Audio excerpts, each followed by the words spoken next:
ကဲအမတီဗျာငါတို့လုတ်ပုံကြီးကပြည်သူတွေအသေးနောင်လုပ်တယ်ပြည်သူတွေအသေးနောင်လုပ်တယ်ခင်ဗျားတို့ရဲ့အောက်လက်ငယ်သားတွေတော်လိုင်းရဲဘော်တွေကအသက်တွေနဲ့လဲခဲ့တာတက်နဲ့လဲပြီးတိုက်ခဲ့တာငွေနဲ့လဲပြီးတိုက်ခဲ့တာမဟုတ်ဒီလာချိုးလာချိုးတက်နဲ့လဲပြီးတိုက်ခဲ့တာငွေနဲ့လဲပြီးတိုက်ခဲ့တာမဟုတ်အခုကကြာခင်ဗျားတို့ကတရုတ်နဲ့မဟာလာနဲ့ခင်ဗျားတို့ကပေါင်းပြီးတော့လက်ဝါးချင်းရိုက်ပြီးတော့သဘောတူတယ်ဆိုတော့အသက်တရေခဲ့တဲ့လူတွေကမှအားမနာဗျာနော်ဆိုခင်ဗျားတို့အကြီးကြီးအစရဲအဲ့လိုစိတ်တက်ချင်းငယ်သူတွေဘယ်လိုလုပ်တိုက်မှာ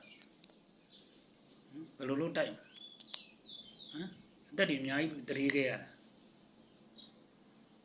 ဟုတ်ကကြမှာပြန်ပေးမယ်ဆိုတော့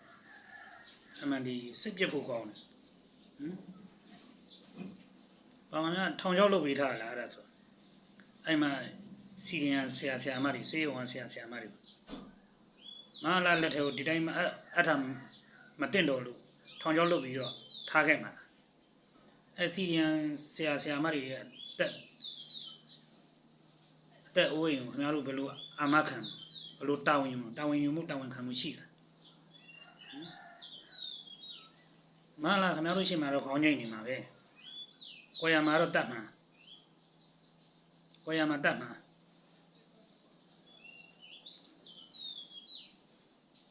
တိုက်ကြီးကြမှာဂုကကြမှာခင်ဗျားတို့ပြန်ပေးရမယ်ဆိုတော့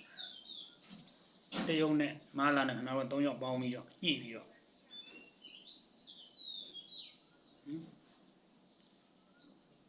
စဉ်းစားကြအောင်လေခင်ဗျားတို့ဘယ်လိုပဲကျညာစာတွေဘယ်လိုပဲထုံနေအဆုံးထိတိုက်မယ်ပဲပြော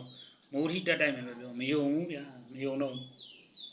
တစ်ခါလည်းမဟုတ်နှစ်ခါလည်းမဟုတ်လေခင်ဗျားတို့ပြည်သူနဲ့တသားတည်းရှိတာတွေရောပြည်သူနဲ့တသွေးတည်းရှိတယ်တတန်တည်းရှိတာတွေရောမပြောတော့နဲ့မယုံတော့ဘူးအနိကရန်သူလို့သဘောထားလိုက်ခင်ဗျားတို့ပြည်သူတွေကအနိကရန်သူလို့သဘောထားမှာပဲခင်ဗျားတို့လောက်ရက်ကြီးနားလိုက်ပါရိုက်တဲ့လောက်ကြီးစိတ်ပြတ်ဖို့ကောင်းတယ်တက်နဲ့လဲခဲ့တာညနော်ငွေနဲ့လဲထားတာမဟုတ်ဘူးအဲမျိုး